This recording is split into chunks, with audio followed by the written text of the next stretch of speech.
Namo Myoho Renge Kyo, Sifu Sylvain, here with you, practicing Buddhism. How amazing is that? I'm in the American South, Mississippi, and it's flipping cold.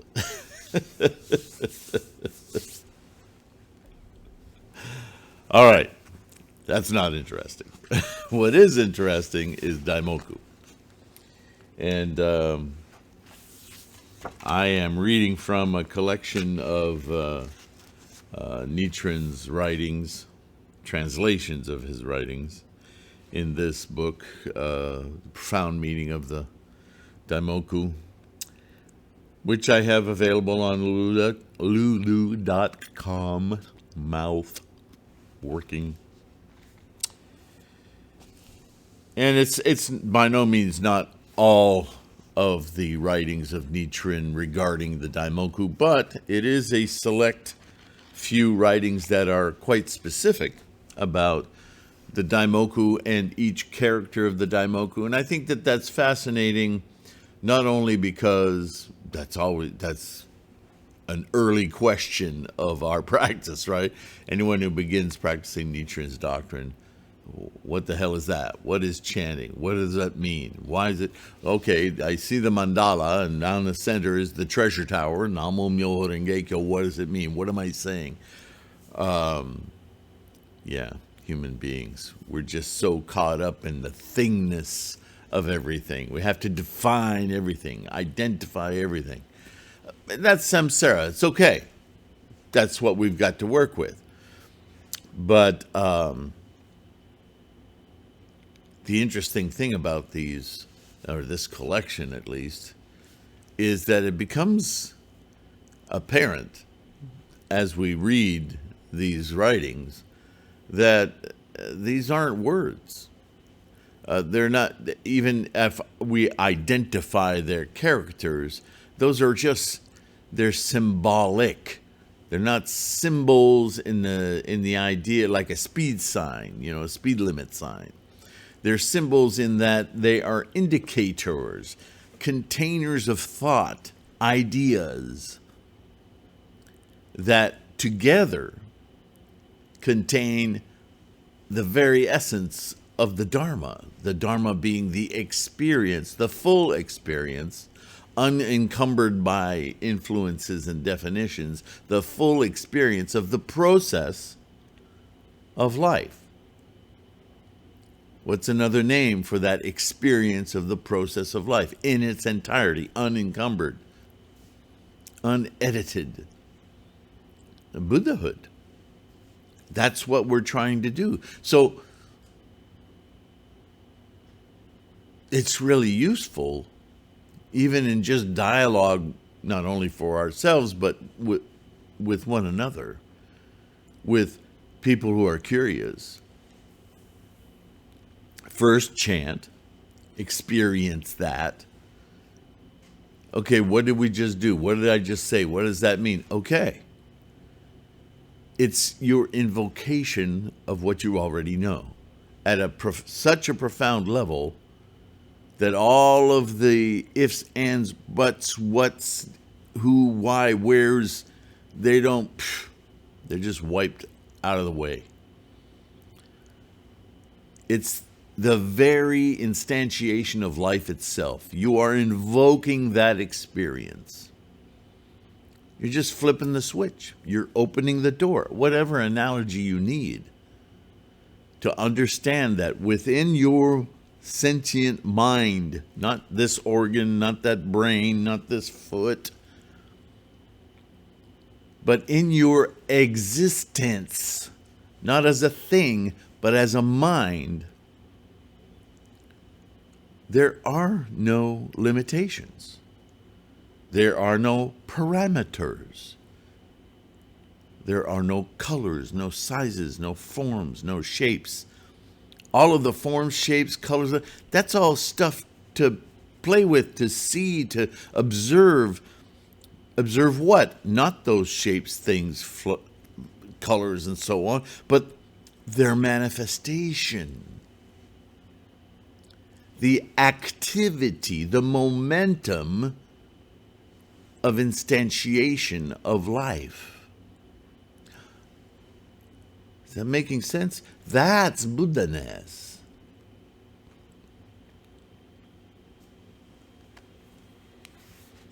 So we're going to continue. He's talking about myo, right? One fundamental myo, or wonderful and difficult to understand principle, underlies every one of the 69,384 characters that make up the Lotus Sutra. Do you see? It's not about that character myo. It's about conceptually, it's a container of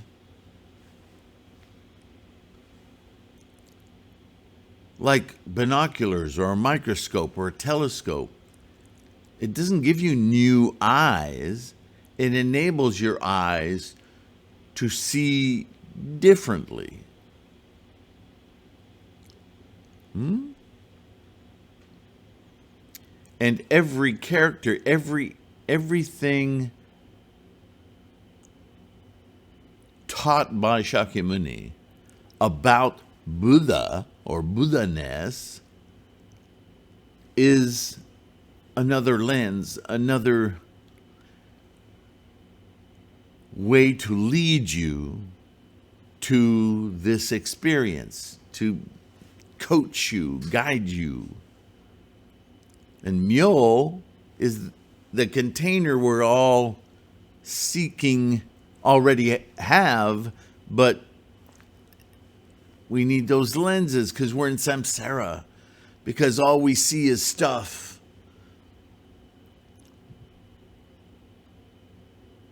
We need to re-see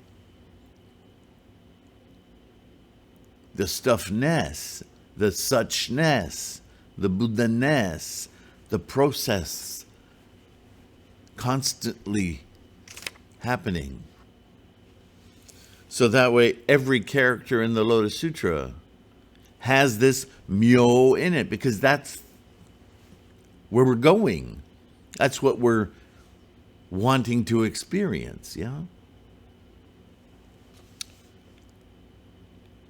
Hence, the Lotus Sutra comprises a total of 69,384 wonderful and difficult to understand principles. Because every aspect of our learning the Dharma is about experiencing the Dharma. So it's in all of it. I mean, kind of makes sense, yeah? You don't have to have every spoonful of the 5-gallon bucket of ice cream at the store to know what that ice cream tastes like. You can just have a little tiny taste of it and go, I know what that 5 gallons of ice cream tastes like.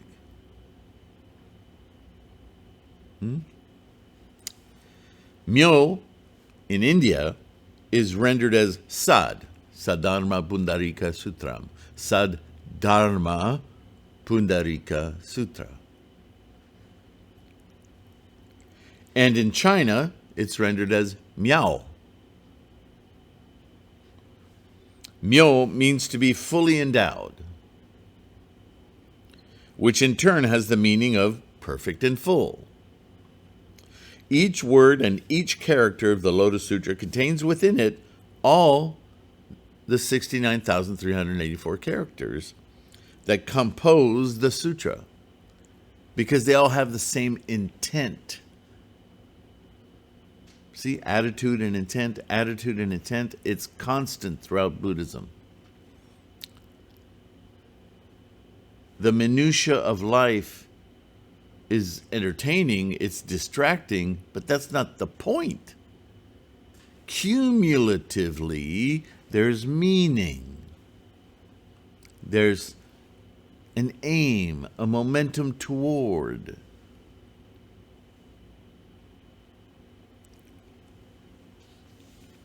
To illustrate, one drop of the great ocean contains within it the waters of all the various rivers that flow into the ocean, and a wish-granting jewel, though no bigger than a mustard seed, is capable of showering down the treasures that one could wish for with all the wish-granting jewels. there's these analogies again. Yeah, we've heard them over and over and over.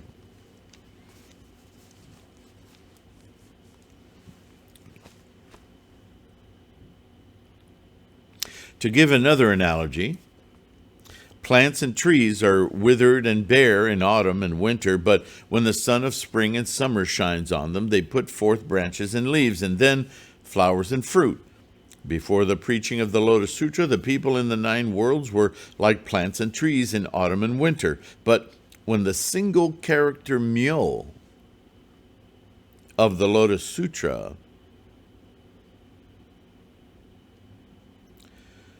the people in the 9 worlds were like plants in autumn. But when the single character myo of the Lotus Sutra shone on them like the spring and summer sun, then the flower of the aspiration for enlightenment blossomed, and the fruit of Buddhahood, or a re-experiencing, a rebirth in the Pure Land, emerge. You see, this rebirth, isn't it? It's not physical rebirth. It's not, I wish, I need to replace that word because it's so misleading. Always, always, always remember in Buddhism, it's about our moment-to-moment instantiation. This is how we perceive time. We create time by the expansion of space. And how do we expand space? Because we instantiated moment, space, moment, space, moment, space. We keep creating more of it, and so we perceive time. But all this is happening at once.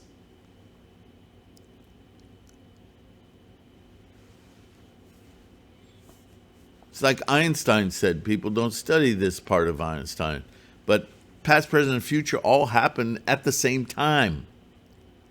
Because time is this weird amorphous thing. We think of it, because of clocks and things, as a second and another second and another second. We think of it as cumulative. But all we're doing is tracking space. I know. Sorry. Science is fascinating. It really dissects this, but let's stick to Buddhism. I don't want to lose anyone here.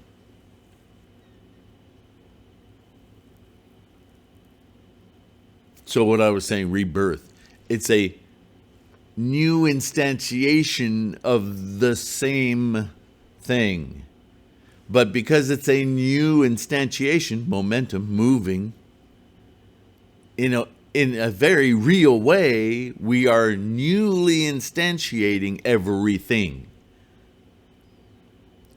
And the last moment, previous moment, it's gone. A death. Birth, death, birth, death, birth, death, birth, death, birth, death, birth, death. That's what birth, death, birth, rebirth, rebirth, rebirth, rebirth. It's a discussion of the clicking, ticking clock. Moment to moment to moment to moment to moment to moment. I am, everything is, everything is, everything is, everything is. Is there a change there? No. Is there a change in your perception of it? Yes. If you walk into a completely darkened room, your perception of that room is only informed by your hearing, your extremely poor sight, your sense of the floor, maybe something you bumped into, that alerts you to that you don't know what the hell's going on. And if you flick a light switch and the whole room is enlightened, has the room changed? Of course not. There is a change. The change is in your mind. And you race with all of your samsaric consciousnesses to reassemble your understanding of that room, albeit with the benefit of the light. This is what we do when we chant Namo Myoho Renge Kyo. We use our mandala and we creep into that Gohanzen door. Poof, the light's on. Wow. I get it. I understand what I previously didn't understand because I had all this stuff in my way, or I wasn't able to because I constructed all these obstacles. Obstacles gone. Wow, look at it all. This is the Buddha land. It's not a different place. It's a different experience of place, time, being. Bodhisattva Nagarjuna, in his treatise on the great perfection of wisdom, says, quote, "The Lotus Sutra is like a great physician who can change poison into medicine," end quote. Poison being ignorance, not knowing, the dark space. And the medicine being, how life-affirming is this? How now I know. This quotation occurs in a passage in Great Perfection of Wisdom that explains the virtues inherent in the character Myo of the Lotus Sutra. Myo, well, lights on. Like every character of the Lotus Sutra itself, trying to turn that light on. You see? The great teacher Miao Lo remarks, quote, because it can cure what is thought to be incurable, it is called myo, or wonderful. What does that mean? Same dark room. We'll stick with that analogy. Well, I'm in darkness. How can I possibly ever see anything incurable? Click. Oh, it's cured. Oh, sorry, stupid. Here is everything. Right? In general, there are 4 kinds of people who have great difficulty in attaining Buddhahood or enlightenment, rebirth in the Pure Land, right? It's what we mean, that getting it, that invoking clarity, Buddhahood. First are those predestined for the 2 vehicles. They're just those of us who just get totally enamored with learning stuff. We never think about why we're learning it. We're just, man, these maps are great. Wow, look at these mountains. Well, I mean, talk about attachment, yeah? That keeps you from seeing the bigger picture. Pratyeka Buddhas. I can see through these mountains. Okay, the mountains aren't the point. Right? So it's hard for those people to see this moment in its entirety. They're still stuck on the warehouse, the database, yeah? Second are the Ichantikas. I don't care how many times you say it, those magic words aren't going to do nothing. Yeah, okay. Stubborn. I know. I have a degree. You can't tell me. Ichantikas. Third are those who cling to the doctrine of void. Nothing really exists. It's all a big... If I hold a hand and there is no hand, am I holding anything? Shut up.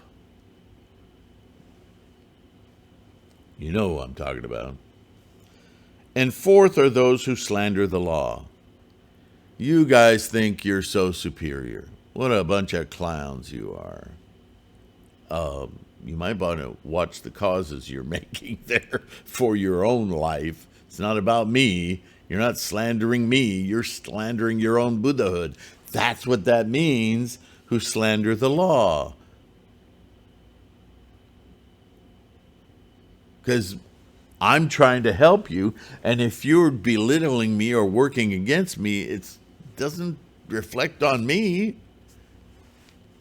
You're prohibiting. I'm reaching a hand out to get you out of the ice cold water, and you're looking at me like, you idiot, with your glove and your warm clothes. Glug glug glug. Who's being hurt? But through the Lotus, all of these people are able to become Buddhas because it's already there. That is why the Lotus Sutra is called Myo. Come on. Stop getting in your own way. You're experiencing the whole universe. It's happening now. Wake up.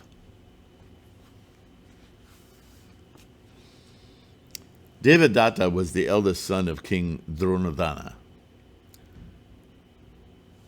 and a nephew of King Suddhodana, the father of Shakyamuni Buddha, right? Which made him the Buddha's cousin. He was also the elder brother of the Buddha's disciple, the Venerable Ananda. He was thus by no means a person of low station in the southern continent, Jambudvipa, in the world. He became a follower, a disciple of the monk Sudaya, and entered the monastic life. From the Venerable Ananda, he learned the 18 miraculous powers, right? The way the mind works and how to transcend it. And he committed to memory the 60,000 teachings of the non-Buddhist schools, right? All of the crazy Brahmanistic religions and rituals, the Hindus, all of that. He observed the 5 ascetic practices because in those days, in order to understand how the mind-body worked, they would go through asceticism, right? You remember what that is, right? I'm not going to eat for weeks on end. I'm just going to drink water. I'm not going to speak.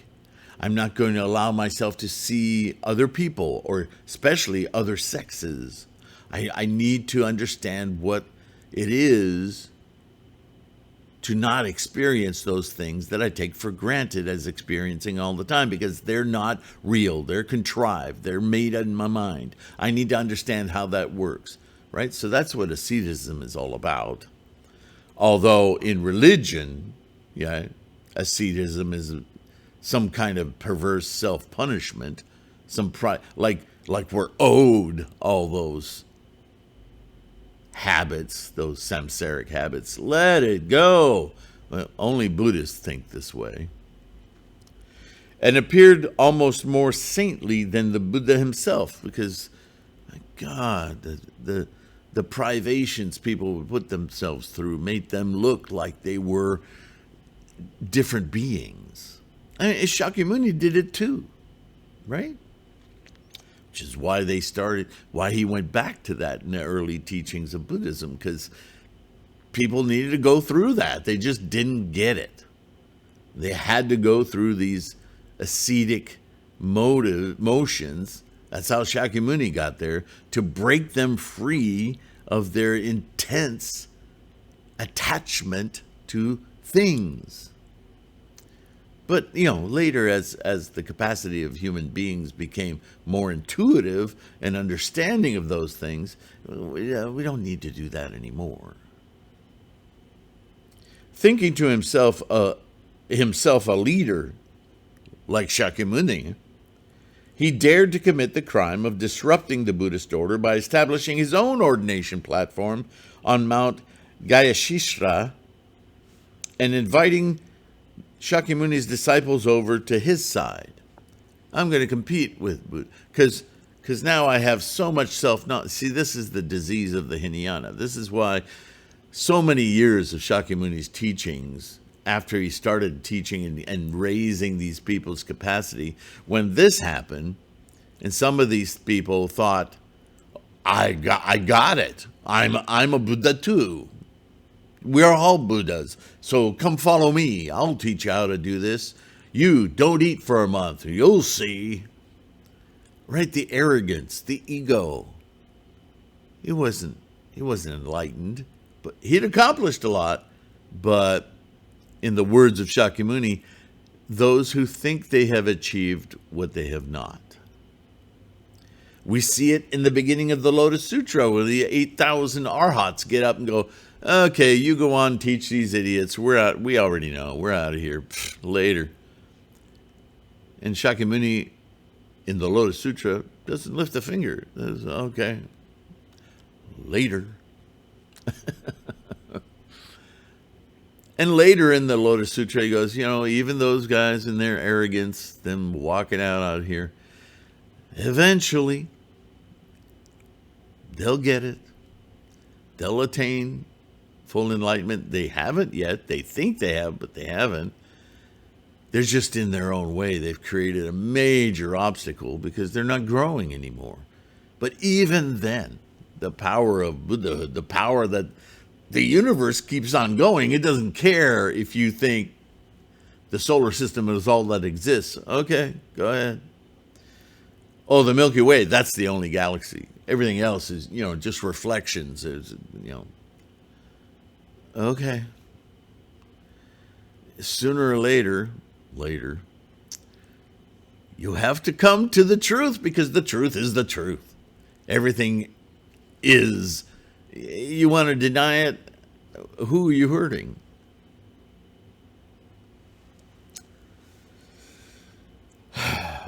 He confided to Crown Prince Ajatashatru, one of my most favorite names to say, quote, I intend to kill the Buddha and become the new Buddha.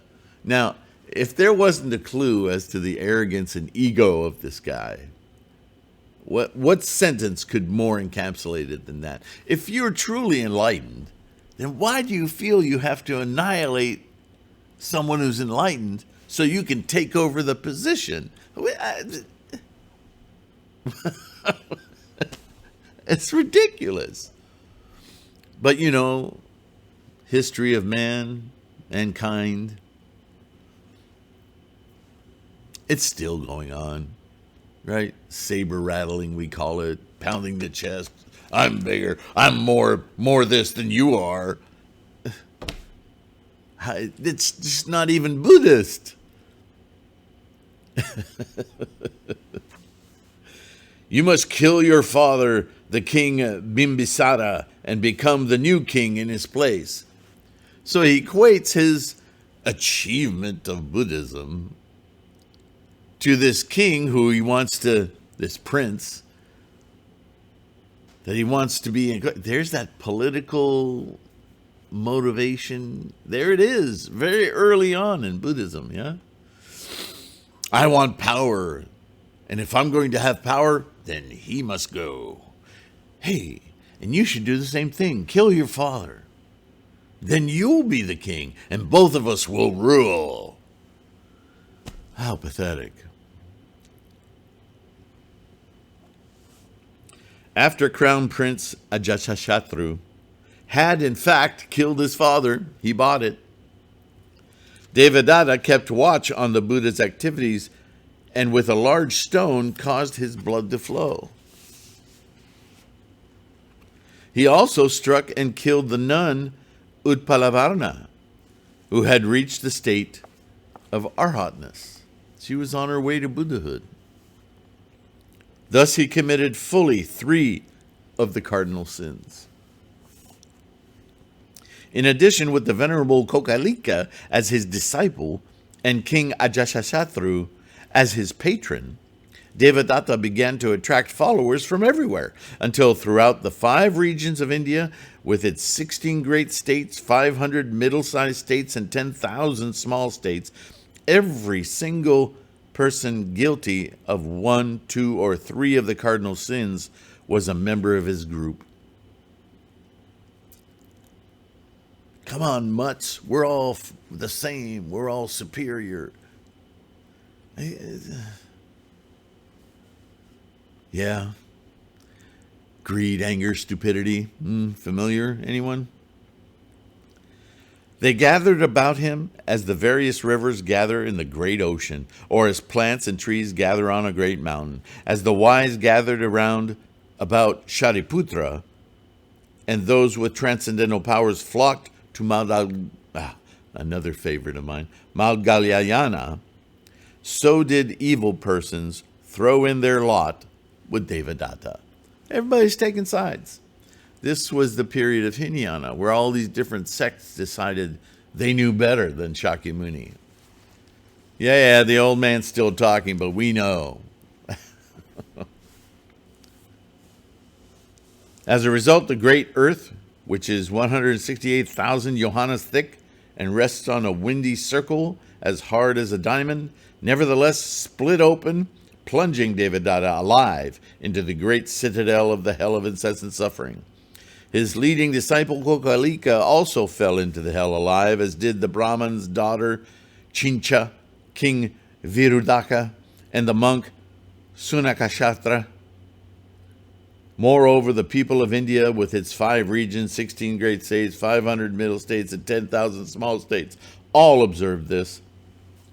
Those in the 6 heavens of the world of desire and in the 4 meditation heavens, all beings in both the worlds of form and formlessness, including Brahma, Shakra, the devil king of the 6th heaven, and King Yama, likewise, witnessed their fate. So what are we talking about with all these personages and names and so forth? Yeah, you could make a pretty amazing movie out of all of it, but the point is, these are all different life conditions, different mental states, different. The plunging into depression. You ever been depressed? Yeah, that's a hell, isn't it? Remember the first noble truth? Life is hell. Life is suffering. It's anxiety. It's because life, quote unquote, is perceived by us sentient minds as about stuff. And that samsaric mechanism, that's the hell of incessant suffering. It's not a place. It's a mental perception. It's a, right? That's the attachment realm. That's not life is suffering. That is samsaric life is suffering. Wish we'd clear that up about the 4 noble truths, yeah? But when he first said it, Shakyamuni was talking to people who were samsarically bound. So for them, yeah, life is suffering. But not really. Because right away he identifies, by the way, all that suffering is because of your ceaseless detachment. And here's the clue. That's not life. That's what you're defining life as, but that ain't it. You're missing it. Get rid of all of that. Now you'll experience life. Turn the freaking light on.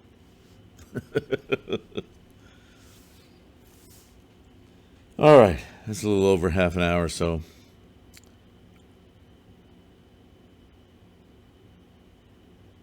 yeah, let's continue with this in the next video. That's a good chunk.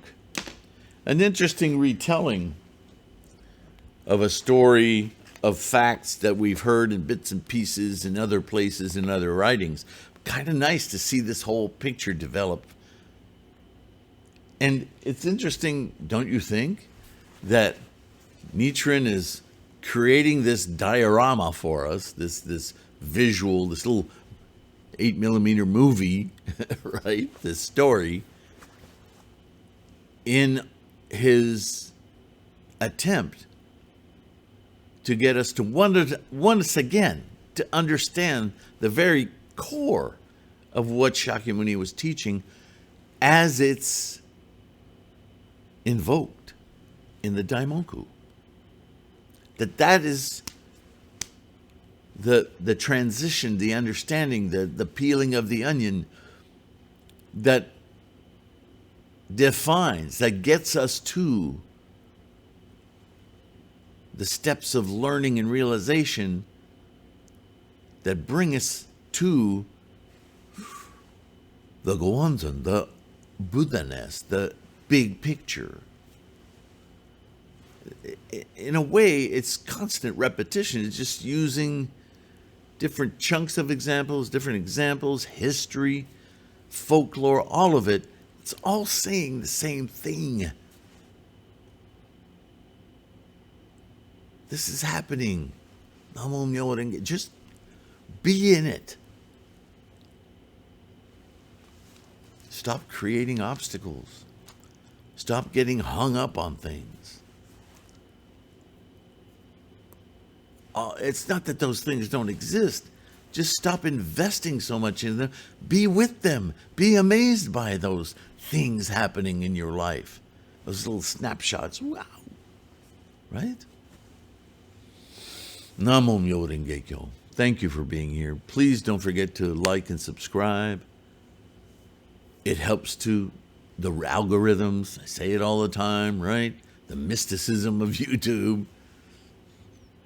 Comments are helpful. Even if it's just, hey, I'm out here, thanks a lot. Or even better, that was a great talk. You know that thing you said about, not sure I understand that. Could you elaborate on that? Ooh, great comment. Gives me something to do. Yeah, that's great. Any comments like that, don't be afraid. If you have some questions and they seem too personal, we don't want to share our laundry in front of everyone, right? Email me personally, tlksylvain@gmail.com. And you and I can have a private conversation in email. And something will come out of that my little Sylvanian brain will go, that's something I could talk about to the whole Sangha. There's something to be gained. I hadn't considered it. Maybe something you'll help me learn more. Right? This is the process of our practice. This is the Sangha. Namo Myoho Renge Kyo. Thank you. Thank you so much. Oops, I lost my warming black. I'm getting cold. All right, I'm going to let you go. Thank you so much for being here again. The patrons, you guys are amazing. Please keep it up. If you can support this channel through Patreon or PayPal. There's no time like the present. Yeah? It all adds up. It all helps to keep us going. Keep yourself going by being mindful of your health. Be kind to yourself. Stop beating yourself up. This works. Just do it. Be consistent. Yeah? And I'll see you in the next one. All right? With that, bye for now.